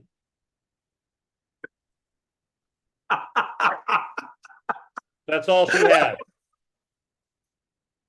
Clearly, it was completely fake. She didn't even have an answer for how it was different. Don't you love marketing? Isn't marketing just great? But I thought Dave loves that kind of stuff, right? Just phony marketing, no plan at all, trying to, fool the general public with stupid. So I can't remember if I got to tell him, but I know I told Eddie, that's what I want him to ask me. I want him to go, so I hear you used to go to the Indiana State Fair. I thought that'd be a perfect segue. Absolutely. Perfect layup for you to just, or a perfect set for you to spike. So you finish the first set, and obviously it goes. Oh, go ahead. There's something I should tell you that Please. Happened. So I know a lot of people, celebrities, big stars. Dave kind of gives them the cold shoulder and doesn't really talk to them. He could not have been warmer or nicer to me. Okay. And this is extraordinary. Before my set, before I went on, he came over to me backstage and said, Hugh, I am so excited to have you on the show. Eddie showed me maybe your material. He goes, this is amazing, and you're going to be great. So he did that. Then, after the show ended, he came and found me. Yeah, that's rare. You don't hear that story very often at all. And you know what he did? He apologized that I hadn't been on the show earlier. You're seasoned. In fact, you might even be jaded by this point. I'm kind of jaded, honestly. I'm a little jaded. Okay. So, and he says this to you, and there's no way that didn't crush right through that diamond exterior that's there. He's not stupid. He's going, why has this guy been around and he's never been on the show before? Yeah. That's what I was hearing from him. Yeah. And that was, of course, such a validation. Yeah. Oh, Hugh, that makes my day. I love hearing that. That makes my day. 23 years later, it makes my day, and it's that's a really that's precious. It's fantastic. It's pretty remarkable, and I have talked to my colleagues who've done the show, and I don't have anyone to compare that story to. That's fantastic. Now you brought up something earlier that I want to bring up again.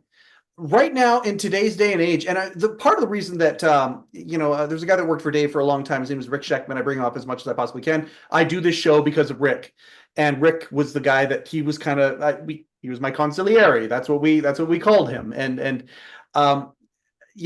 one of the reasons that I would talk to Rick, this is before the first Letterman podcast, I would talk about and lament the fact that people have forgotten who Johnny Carson is. And at the time, Johnny Carson's the biggest star in the world, period. Sinatra might have depending on the time frame or whatnot, but Johnny Carson is certainly the biggest television star, the most powerful television star when it came to certain aspects of entertainment. I'm aghast that people have forgotten about him as quickly as they have. And part of this show is the reason to celebrate, what we consider to be the greatest body of broadcast work in history, that of David Letterman. But if David Letterman is Michael Corleone, obviously Johnny is Vito. And back in the day, if you're a comic and you're on Carson, there's something called the Carson bump. You get on there, and the next day, you were on the Tonight Show, and your life is forever changed. Obviously, things have changed by this time that you hit Letterman. Now you've got the Joe Rogan bump. I don't know if there's anybody else out there who can bump somebody the way Rogan does. I host a men's mental wellness podcast, and I've had two people on that show who were guests on his show, and they talk about how life-changing it literally was. One of them had a Kickstarter going when he was on the show, and the day after the show, the Kickstarter had 3 times the amount of what the goal was. It's just crazy stuff. And stand-ups as well feel that. Now, where you are, the landscape has changed entirely. But you show up and you do your spot on Letterman. Any noticeable difference at all? Was there a Letterman bump? No. Okay, at that time. Wasn't. And that was true even, strangely, several years earlier. No Rodney Dangerfield Young Comedian special bump. You mentioned that, and I knew that was a question I was going to ask. So nothing changed. In fact, I can tell you, Mike, the only bump in recent years that I can definitively say has happened in stand-up, other than people going on Joe Rogan, is Nikki Glazer's appearance on the Tom Brady roast. Absolutely. Changed her career overnight. Absolutely. It doesn't happen really anymore. Nope. That's a complete exception to the rule. Yep. Great point. Great example. I was down in LA for the Netflix is a Joke Comedy Festival. And I arrived down there the day after the roast. And I went to see Dave live and a bunch of other things too. We've talked about it on this show. And everybody was talking about it. Everybody was talking about it. And I'm a Canadian that's down in LA to go see these other things and whatever. And all these people were talking about that. That was one of those moments. Congratulations to Netflix for getting that, even though things are getting as diluted as they are. Right. They're throwing on these live specials and they're seemingly not censoring. I'm going to be real careful. I believe this is okay. I'm going to get to this now before we get to your second appearance, because and I'll tell the audience here, Hugh's first appearance was just before 9/11, a couple months before, and his second appearance was less than a year after that atrocity that happened. And so I want to ask you about that. I'm super curious. But now we're talking about this. I want to kind of get to it here. I think about these moments in comedy where comedy is a guardian of free speech. And I'm a true believer in that comedy really is, ridiculously, these people are literal guardians of free speech. I'm a big believer in that. And when I was growing up, it was sort of the right when it came to music and things like that were trying to censor, the hip hop community and all of that. And the left would stand up and say, no, free speech is the most important thing in the world. And in our lifetime, we've seen it kind of flip and go topsy-turvy a little bit where, comedians are getting, censored, canceled, all of that kind of stuff. You have a very interesting take in this because you have seen that whole culture shift and evolve in your in your tenure, and I'm super curious if you have anything to say about that. Are you a guy that says, hey, as long as it's funny, it's funny? Do you think that we're learning from mistakes when it talks about comedy being a free speech kind of a piece? Do you have any opinions on that? Yes, I'm a free speech absolutist. So similar to you, I feel that comedians have every right to say what they want to say on stage. Yeah. I also believe that if a comedian's for profit doing this for a living, they have to have a thick skin enough that if an audience objects to what they're saying or is offended by them, then that's part of the deal. You go on stage and say something that pisses someone off. If they want to post their protest online or organize a social media thing, that's their right. Yep. And you have a right to respond. So I feel like the only thing that really offends me, Mike, about stand-up is when it's unclever and hacky and easy. I don't think there should be a law against that. And if a comedian wants to do hacked bad material, they have every right to. Yeah. But that's what really bothers me. It's not a joke, any joke about sexuality or race or religion or gender. Yeah. It's not the subject, it's how the joke is done. And I'll take it even further and say to you that I don't agree with this new philosophy where people say, hey, that was punching down and that's mean. It's like, screw that. Yeah. Yeah. There's plenty of great jokes that punch down. Yep. And I don't care about if you punch down with cleverly, it's comedy. Yep. You're allowed to punch down. If you punch down in a way that comes off as just more mean than clever, yep, well, then you're going to get a lot of hell for it. I'll give you an example. Please. Of a punching down joke that I wish I had written. Mitch Hedberg has that joke where he was watching TV and he saw a public service commercial for a girl named Lola who was a paraplegic and deaf and blind. And they said, Lola doesn't understand the word can't. They said. Uh-huh. And Mitch thought to himself, not only is she blind, deaf, and crippled, but apparently she also doesn't comprehend simple contractions. Yeah. Brilliant. That's a perfect Mitch Hedberg joke. That is. But think about it. Yep. He's making fun of someone who's afflicted, who's helpless. Is that punching down? Well, it's not punching up. Yeah. But I'm fine with that joke. That is a beautiful example. And so I don't really, to me, this whole thing of comedians being canceled is kind of a myth. Yeah. Because from what I understand, Chappelle didn't lose money. No. He got in hot water and he didn't lose any money. And Tony Hinchcliffe's career's on fire. I was about to ask you about Kill Tony. Yep. Just go down the list of comedians. Shane Gillis is at the top of the game making millions. Like, who's being canceled unfairly? Michael Richards got canceled. Yep. Yeah. And one of the earliest examples of it. Yeah. He's not that good a comedian. So he's never tried to come back with new material. Yeah. He was never that good a comedian. Yeah. Yeah. More of a performer, like back to Fridays and things like that. Yeah, absolutely. So other than him, I don't really know any comedian who's been canceled. I know comedians who've faced protests. Yep. And again, that comes with the territory. Louis C.K. has every right to perform and do whatever the hell he wants. But if people want to picket outside his venues or say, well, okay, well, then deal with it. Yeah. Well, my example to that is, and I mean, I feel the exact same way that you do. And I think some comedians are now like looking at this going, oh, if this is the chessboard, okay, I'm going to castle. I'm going to do this move here. I watched, again, I go back to Matt Rife's special, and I go back. I don't know if you watched Matt Rife's last special on Netflix or not, but my wife introduced me to Matt Rife, and it's one of those things where if my wife is saying, "Hey, can we watch stand up tonight?" I'm like, "Yes, let's please watch stand up tonight. I don't even care who it is. Let's do it." And not surprisingly, my wife had gotten, for lack of a better term, turned on to Matt Rife. And she's like, I really like this Matt Rife guy. And it's like, yeah, a lot of your contemporaries also really like this Matt Rife guy.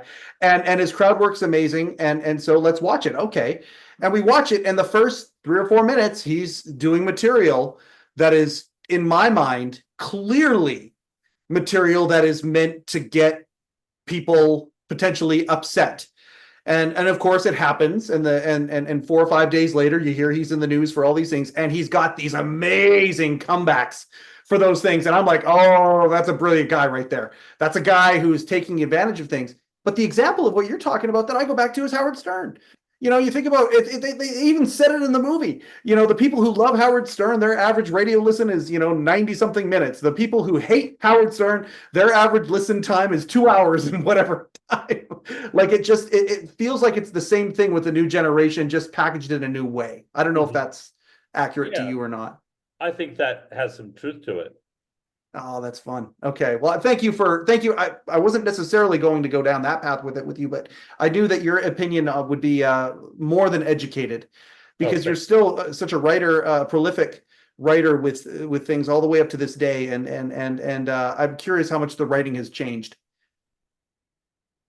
Well, it doesn't come as easy as it once did, because I think that the problem, and I've read this about mathematicians, mathematicians do their best work when they're much younger, because they're not aware of all the criticism and rules. Their minds are just free to go where you want. Yeah. The issue with me is, because I've done it so long, things will enter my mind that will interfere with just that pure, creative, uncensored aspect. That makes sense. Mm-hmm. That makes a lot of sense.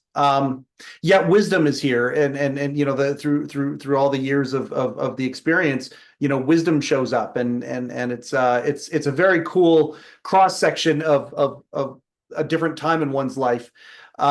Let's go to your second visit. Your second visit is less than a year after 9/11. And you had an Osama bin Laden joke. You had a Taliban joke. Again, very good, very clever. It was if there's such a thing at the time and place of a light Taliban joke, that's what it was. Right. Any pushback whatsoever? Any discussion on your set? No. How much was Eddie, making sure that you were? The tone obviously had changed at that point. Yeah, Eddie was. He always, proved every single joke, but I don't recall any issues. Yeah. With that. Yeah. So do you remember, did I do a joke that said about a girl said to me something about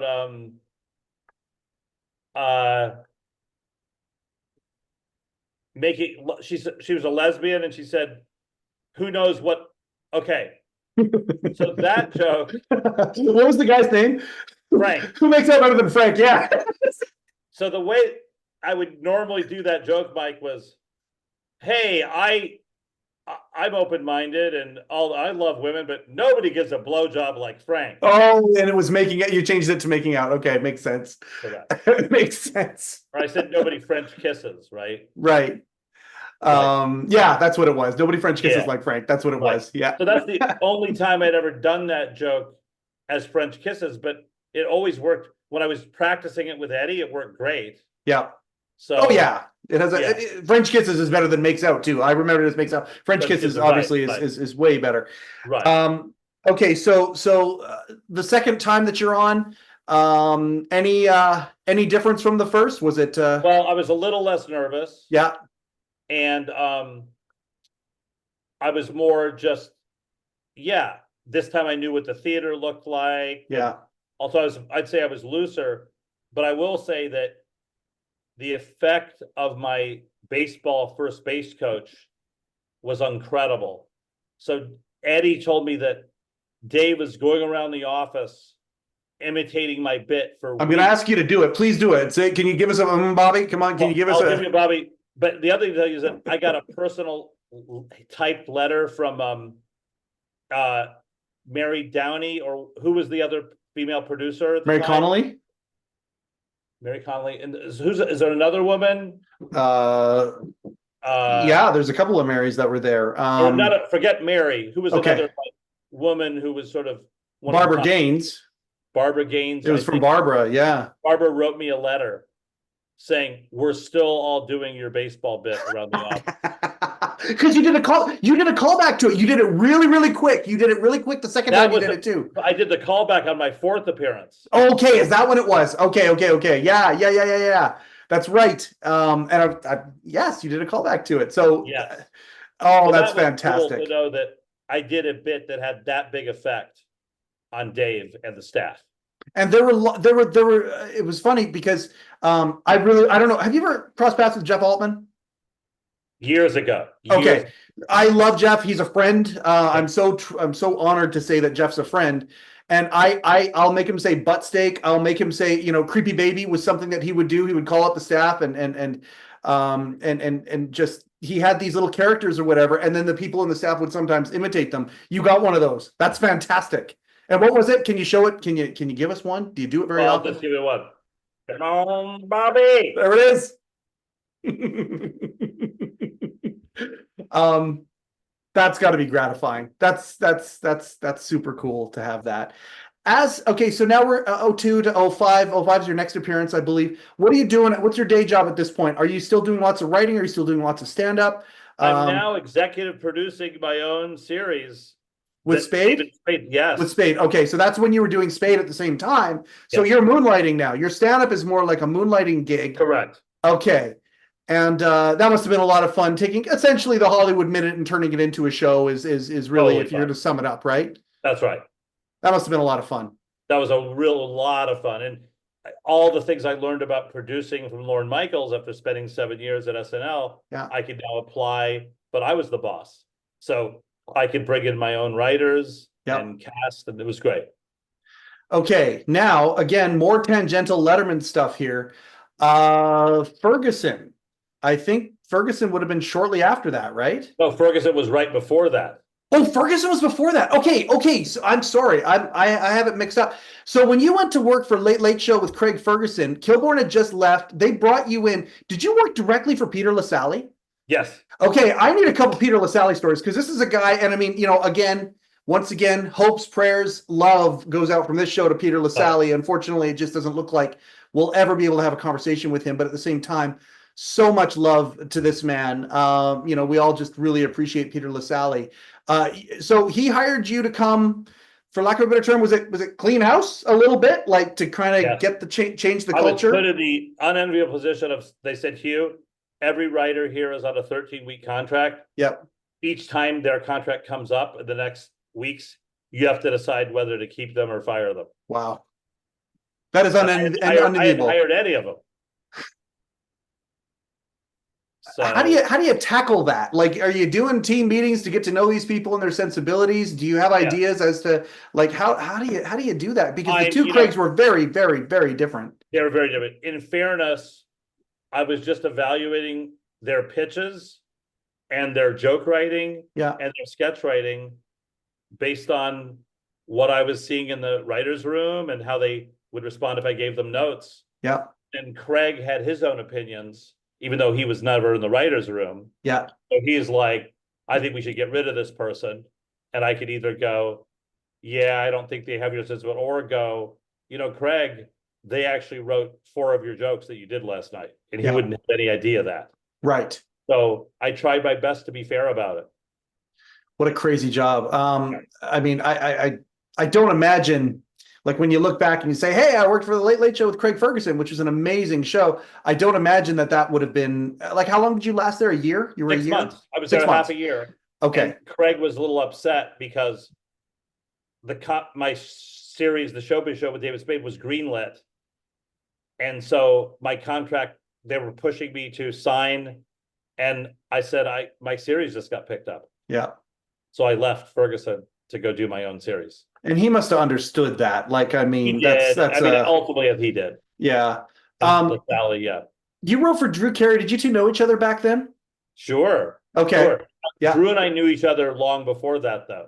Okay, so you and Drew did, but you and Craig met on that show. I'm sorry. So, here's a crazy one for you.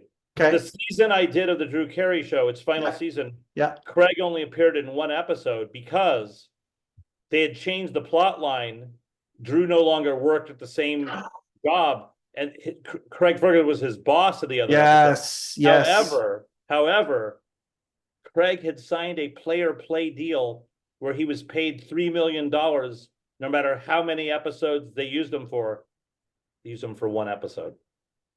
He got paid $3 million to have free time to do whatever the hell he wanted. Good for that guy. Show up once. Good for that guy. Pay or play. I mean, obviously, if you're a fan of the late night stuff, Bill Carter or whatnot, that's exactly what Jay Leno had when he had the Jay Leno show. And part of the reason that the shuffle at NBC in 2010 happened was because of a contract very similar to that with Leno. He actually had a play and pay contract, which was really unheard of at that point. That's very interesting. So when you came over to work for Late Late Show, there wasn't really a connection with you and Craig at that point. Zero, no connection. Even though he didn't know that I'd written on Drew, right? But again, that's because he hadn't appeared on Drew that whole season. Oh, that's so crazy. And so, how do you get that job? Like Peter LaSalle, the guy who did the interview, that came through the wonderful executive Valerie Scher, okay, with an NBC executive, and she was a fan of mine. CBS. CBS. She had been at different places, but she recommended. And then Rob Barnett, knew me from Letterman. I was like, well, I know Hugh's stand-up quite well, and so when my name came up, they're like, is he interested? Would he want to be head writer? So that's how it happened. Oh, that's crazy. And do you have any Peter LaSalle stories? I mean, we all think of him. Please. Peter was from Europe. Yep. And Holland, right? Holland, right. Yeah. So the one story I have for you is he was very erudite and talked like a European sophisticate, not a common. And so it's Craig Ferguson's birthday. And so they gather all of us into the kitchen to celebrate his birthday, and there's a lemon cake there. Why, I don't know. And Peter LaSalle turns to me and says, so Hugh, do you fancy lemon cake? Who says the word fancy? It's the 19th century. Now, the other story I can tell you, and I will give this a asterisk and say, I've been told that this story is true. Yeah. Okay. Yep. Is that he was from Holland. Yeah. And he apparently was telling some people that he knew Anne Frank. They grew up, their families knew each other. Because age-wise, that actually tracks. He would have known Anne Frank, it's possible. And so someone said to him, that's incredible, Peter, that because he was a European Jew as well. Absolutely. And the story I've heard, Mike, I swear, is that he goes, she wasn't a very nice girl. I want that story to be true so bad. Oh, me too. But we'll never be able to find out from the late Peter LaSalle if he really said that. Oh man, it's the greatest. That is a fantastic story. It's the equivalent of saying, yeah, Nelson Mandela's kind of an asshole. Yeah, I was his cellmate in prison. He was a jerk. Exactly. Yeah, that's oh, that's great. That's precious too. I appreciate you going down that path for me here. And then 2005 you appeared, and then 2011 you appeared one more time before they pulled up the tent pegs in 2015. So you did get a chance to go back. How did that happen? Was Eddie still there? Sorry, I don't think was Eddie still there at that point. Yeah, I think he was there till 2012. He was still there. He was still there. Yeah. He was there. That was fun because I was so loose. Yeah. Now it's my fourth appearance. First time bringing the violin out. You brought the violin out. I did that for the third show, actually. Oh, that was the third show. Okay, yeah. I didn't watch that order now. Think about it. Paul Schaefer had hired me and Bill Sheff to write for the Chevy Chase roast. There we go. So Schaefer had become a fan of my stand-up. Oh, that's great. And I wrote the infamous joke, Greg Giraldo, our next comedian, has had more failed pilots than the Al-Qaeda.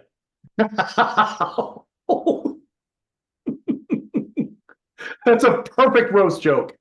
Right? That is a perfect roast joke. Even today. I wrote all of Lorraine Newman roasted Chevy, and my premise for her was that when she was cleaning out her desk at SNL, she found Chevy's diary from 1976. And so she's going to read excerpts from his diary. Of course, these are all made up. So great premise. Jokes, Mike, I did was May 11th, 1976.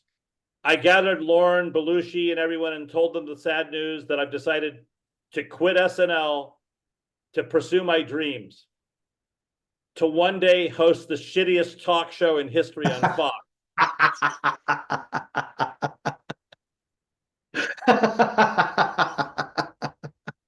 So it was a little like Fantastic. writing Hollywood Minute, right? Sure. Oh God, yeah. Oh, that's what Hollywood Minute is. Yeah. It's yeah. But no, so Paul Schaefer and I got along great. And so when I came back from my final Letterman appearance, that's when I decided that somewhere in my set, I was going to call back, come on, Bobby. There we go. Okay. Because the audience had no clue what I was talking about, Yeah, unless they were fans of my stand-up and knew the bit. But I'm going to assume most of the audience didn't know that bit. Yeah. But I didn't care. I didn't care. So after I got a big laugh on a joke, I just turned and looked at Dave. Real quick. Yep. And remember, he cracked up. He loved it. That is the great. I've had so many conversations with people, both on camera, but then also off camera. And I'll tell you this, Hugh, there are so many humans walking this planet right now where one of their crowning achievements, highlights of their life, is that they made that man laugh. Sure. And they just love doing that. That must have been such a cool feeling at that point. It was really cool. It was also cool that I was so loose that I could do that. Yes. I mean, it was unscripted. I hadn't told Eddie I was going to do it. Yeah. And I just decided I could get away with this. Oh, that's fantastic. I got to tell you this, of the 4 appearances, sometimes I'll talk to somebody on this show here. Like I probably did watch every single Late Show. It was the way Dave describes Johnny Carson is Johnny would put you to bed every night, and it was the constant, right? Well, for me, my constant was David Letterman and everything that everyone did, yourself included, that to contribute to it. Now, I've probably watched every Late Show. I had them PVR'd or DVR'd, and would catch up on them in case I was on vacation or something like that. I would always watch them. And there are memories, core memories, that have stuck in my head. And your stand-up, I'm pleased to say, is one of them. Because when I was going through your appearances again, I got goosebumps the moment it started, because I was like, I love this bit.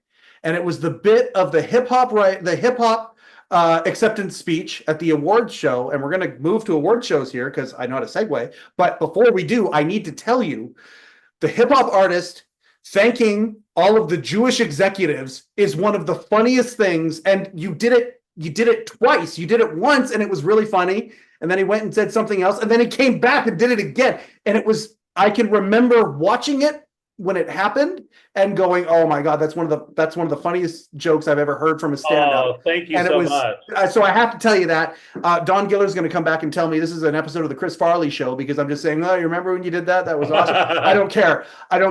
It was so good. And by the way, I think that joke would still play today. I don't know. Now that you're saying it, I think it would too. Yeah, it's just, you're right. It's so perfect. And so I want to segue that a little bit to, you've got the idea of an awards ceremony in your stand-up here and whatnot. You've written for a lot of award shows. I have. My current gig is I executive produce and write for the Writers Guild Awards here in Hollywood. I've done it for 9 years. That's a big gig. It's a big gig, and I've turned it into a comedy show, meaning the hosts have been Janelle James. Didn't Burr do it? No. Chelsea Peretti, Patton Oswalt, Lisa Kudrow. Yeah. Presenters are Bill Burr. Yeah, Bill Burr. Okay, yes. So it's a real comedy-heavy show. So it should be. It's the Writers Guild show. It should be, like, in my mind. When I got hired, I told them, if this isn't the best hiply written the writing of this show, if it's not the best, something's terribly wrong. You're the Writers Guild. That's exactly right. So, that resonates. It's not televised, but it's a great show, and we shoot it with 5 cameras like a television show. So why aren't some of these moments out there? Like, I mean, sadly, the media never gives it, other than the results of who won the awards. They never pay much attention to the content of the show, but I wish they did, because it's a really entertaining, funny award show. But pardon my language, but who gives a shit about that when there's YouTube and you can put it out there and get 1 million views and monetize the thing? Like, you could do that. I agree with you. Yeah. Maybe one day they will. But I've done that. I did do the ESPY Awards for several years. Yeah. The one that Norm Macdonald hosted, the greatest award show in the history. That changed the ESPYs forever. It scared the shit out of them. They've never done a show with the comedy of that show, because a lot of athletes, we pissed off a lot of people. Sure. A lot of people. You know, the joke, Bill Sheff wrote the joke about, it was a segment where I had Will Ferrell as Harry Carey. Yeah, of course. Will Ferrell's where Harry Carey is amazing. And remember, he goes, John Elway, you just won the Super Bowl. How about going nuts and getting those teeth fixed? And they cut to John Elway fuming on camera. And the next morning, oh man, the president of ESPN was calling me up and saying, how dare you? But here's what's fascinating. Every single joke was on the teleprompter approved by the network. Fantastic. They approved the jokes. We didn't pull a fast one on them. No. They just didn't realize the brushback they'd get. Yeah, and standards and practices. I mean, they're looking for stuff that's going to offend or like in an uncouth way, right. not clever stuff like that. Like it's right. Just and they didn't expect that. They forgot that famous athletes often have no sense of humor. Right. So they just couldn't take it. I mean, I had a joke. I said, Ken Griffey Jr., you're not half as good as your father. Keep trying though, which of course is absurd because he's a lot better than Of course he is. Of course he is. Ken Griffey was angry at the joke. Oh, good heavens. Oh, that's such a perfect joke. Thank you. That's like, oh my goodness. Oh, we had the joke. Tiger Woods, you're one of the 8 or 9 best black golfers in the game today.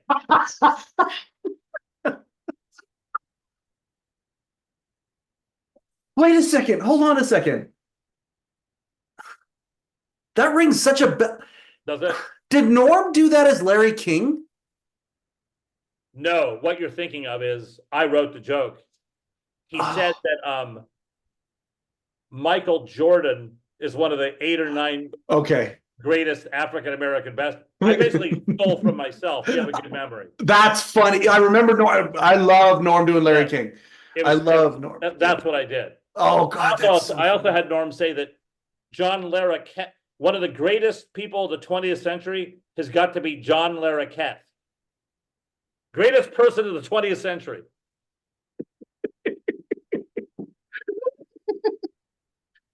That's such a perfect Norm line. It is. It's a perfect Norm line. So how well do you know Chef? Do you still know Chef at all? Yeah. So Chef wrote. I'm trying to get him on the show, by the way. I'm really? desperately trying to get him on the show. My buddy who wrote Last Days of Letterman, Scott Ryan, he wrote the foreword. And I'll tell you where my hope comes in. He told Scott no 3 times to writing the foreword, and Scott asked a 4th time, and Chef's like, yeah, let's do it right now. And he got on the phone with him and he went and did it. And so I'm literally relying on the fact that Chef is known to sometimes change his mind. I adore this man. I would really love to have him on the show. He actually wrote on the Writers Guild Awards a couple years ago for me. So that was cool. Fantastic. Yeah. Let's talk a little bit about contemporaries, comedy writers. I mean, like when I told you I could do this all night with you, now I'm kind of proving it. I could. You. Thank you very much for doing this. I got to have you back one day because I mean, obviously, I don't want to take your whole night. But let's talk a little bit about your contemporaries, folks in the writing business. What are you doing right now? I want to plug stuff as well, but let's talk about some of the contemporaries like Chef, some of these people that you enjoy collaborating with now. Sure. So Joe O'Brien, who was a longtime writer at the Craig Ferguson show after I left. Yeah. And then he was one of my main writers at the Showbiz Show with David Spade. Yeah. He's the head writer currently of the Writers Guild Awards. Okay, so there we go. So he's great. Stephen Kruger is a writer friend of mine. We just wrote a pilot together, sort of a dramedy series. Yeah. So that's pretty cool. You're pitching it? You're at that point where you're pitching it now? We're pitching it now, exactly. Good for you, yeah. Pitching it now. What else can I tell you about? I mean, those are the 2 that come to mind. Cool. Very cool. Yeah. They're your collaborators right now. I just want to go for my cheat sheet really quick one more time. You've worked with Fallon as well. Like, I mean, again, the number of late night personalities that you have worked with. We've talked about Conan. We've talked about Ferguson. Of course, you know, your stuff with Letterman and Paul and Chef and all that stuff. You've worked with Fallon as well. Yeah, I just worked with Jimmy. I had him as a presenter on the Writers Guild Awards this past year. There we go. Yeah. Have you any interaction with Kimmel? No, only that we ran into each other at the Super Bowl in New Orleans several years ago. but we've Oh, never okay. worked together. Never worked together. I also know that you worked with Gilbert Gottfried, and I've got a big soft spot for Oh him my as God. well. Yes. Yeah. In fact, he on Last Comic Standing, where I was a producer writer, I probably wrote him 25 jokes where he made fun of the comedians on Last Comic Of the Standing. contestants? He roasted the contestants. did. I I wrote roasted them the all. contestants. I wrote Oh, every single joke, and it was so fun. And to Gilbert's credit, there were some jokes where I'm like, yeah, this one's kind of, he's like, no, I want to do all of these. He did every joke. wow. Oh, that guy. I'm good friends with a guy by the name of Steve Weiner. I don't know if you know Steve or not, but I know of Steve Weiner. okay, so he is a very, very good friend of mine. We've become very good friends through the show here. And I love listening to him talk in Dave's voice because he was only there for a year. Right. But he's the guy that brought in Calvert DeForest. He's the guy that wrote the I glass- got to interrupt you. Yeah. Tell Steve hello that when I met with Letterman when I was 19 years old, Yeah. I met Steve at the show. He was there and he was kind to me. And he said he would listen to my WNYU radio show tape, and he listened to it and he called me and said, "You're very funny. You've got talent. Keep it up." That is Steve Weiner to a fault. Always remembered that. I wouldn't have had Cavett on this show. Mr. Dick Cavett came on this show. I wouldn't have had it if it wasn't for Steve and Lori, his wife. He's one of the most giving people you'll ever meet. And you can tell him that I've always appreciated that. I cannot. He watches all of them, so he's going to hear great. this, and it's going to be great for him to hear that. I love That's that. cool. I'll listen to Steve, and he can talk in Dave's voice, even though he was only there a year. But where Steve really shines is after Dave, he went to work and wrote for Robert Klein for a long time.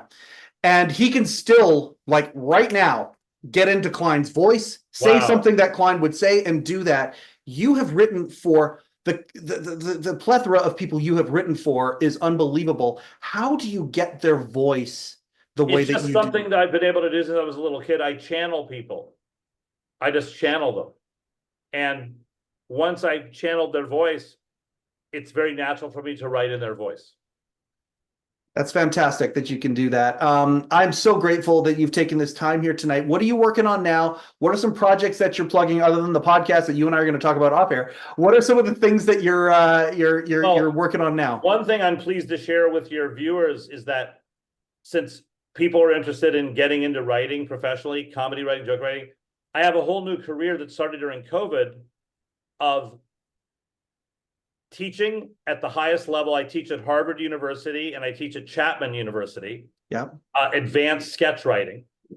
But I also do private coaching for people who are interested in writing for late night, improving their joke writing. And so they can find me at hughfink.com. And I have clients from all over the country who are writers at different levels. Can I call you a Harvard professor? Are you a Harvard professor? I'm an adjunct faculty member. Holy smokes. Do you hang out with is the Lampoon still doing its thing? Do you hang out with those people? Their thing, and I'll have my 4th Harvard class starting this fall. Congratulations. Do you enjoy it? I love it. I really do. Wow. I interrupted you there when I asked that question. Okay. Please. Yeah. So hughfink.com, anyone out there who's interested in, my services to help you with your comedy writing, let's do it. You talk about the culmination of a career doing what you do at Harvard. There's a lot of swagger to that. That's pretty great. There's swagger. I agree. And I always tell people they may not be the funniest students. They're the hardest working. I'll say that. Yeah. They turn their homework in on time. Yeah. This is why they're at Harvard. But then Chapman University, is now one of the top 5 film and TV programs in the United States. Yeah. So I teach there. I'll be doing my 5th class for them starting this fall too. Do you Steve O'Donnell's become a friend and he's doing it at NYU. And he talks about the bond that he builds with some of these kids and whatnot. It must be so gratifying to talk to this generation and impart, again, we go back to wisdom, to bringing some of that wisdom to them. That must be incredibly fun. Do you develop connections with these kids? That I do, because some of them are going to move on to have professional careers, Many won't, but regardless, I do develop a really cool rapport with them. I'm so happy to hear this for you, Hugh, and still doing the Writers Guild as awards as well. You're still doing that. That's right. This year the show will be, I believe, February 15th. Awesome. Yeah. Awesome. And are you okay? So just for us lay people who are wondering, February 15th. Okay, so you're about a half year away. Are you? How much of the show is already taking shape? Like, are you working on that at all in any capacity, or is it the new year? I'm thinking about who would be a good host. Yeah. Thinking about that, and I'm always looking at trends and things happening in Hollywood that we can make fun of. Of course, it's a half a year away, so something that could be in the news right now may not be as funny then, right? Yeah. But sometimes there's something that has staying power. So I'm always keeping track of what's funny. Speaking of which, you segued right to my last question. It's like you've done this before, but you don't know what the question is. I'm curious. I'm curious about your take about John Mulaney's show on Netflix. What did you think of it? I liked it. Yeah? I think he's a risk taker, and I appreciate the fact that Mulaney doesn't let nostalgia rule his career. He's always trying something new. That's and for sure. I appreciate that. It felt a little bit like late night to me, is just a little bit like that. And I was very curious about your take on it. Hugh, you have been an incredibly generous with your time tonight. And I mean, the moment I mentioned I'm the host of the Letterman podcast, you were like enthusiastically, yes. There was no convincing you on this, and you certainly showed that right from the very beginning here. Another famous son from Indiana, Hugh Fink. Thank you so much for taking time out of your day to be on the Letterman podcast today. I cannot thank you enough, and I can't wait for our paths to cross in other ways moving forward. It was my pleasure, and I really love that you're doing this podcast, and look forward to seeing what other guests you get, and we'll reconnect sometime. I can't wait. I'll do a really quick outro, and then we'll say our goodbye privately if that's okay with you. Yes. All right, awesome. And we'll do it like this. Okay, so that's why we do the show right there. This has been a perfect example of the time capsule that we are creating this body of work that celebrates another body of work. That's kind of how podcasts work many times. This has been another episode of the Letterman Podcast with Mike Chisholm. Coincidentally, I am Mike Chisholm. Thank you and good night. Come on, Bobby.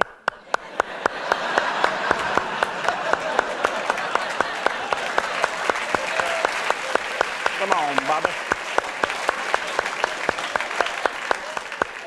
Come on, Bobo.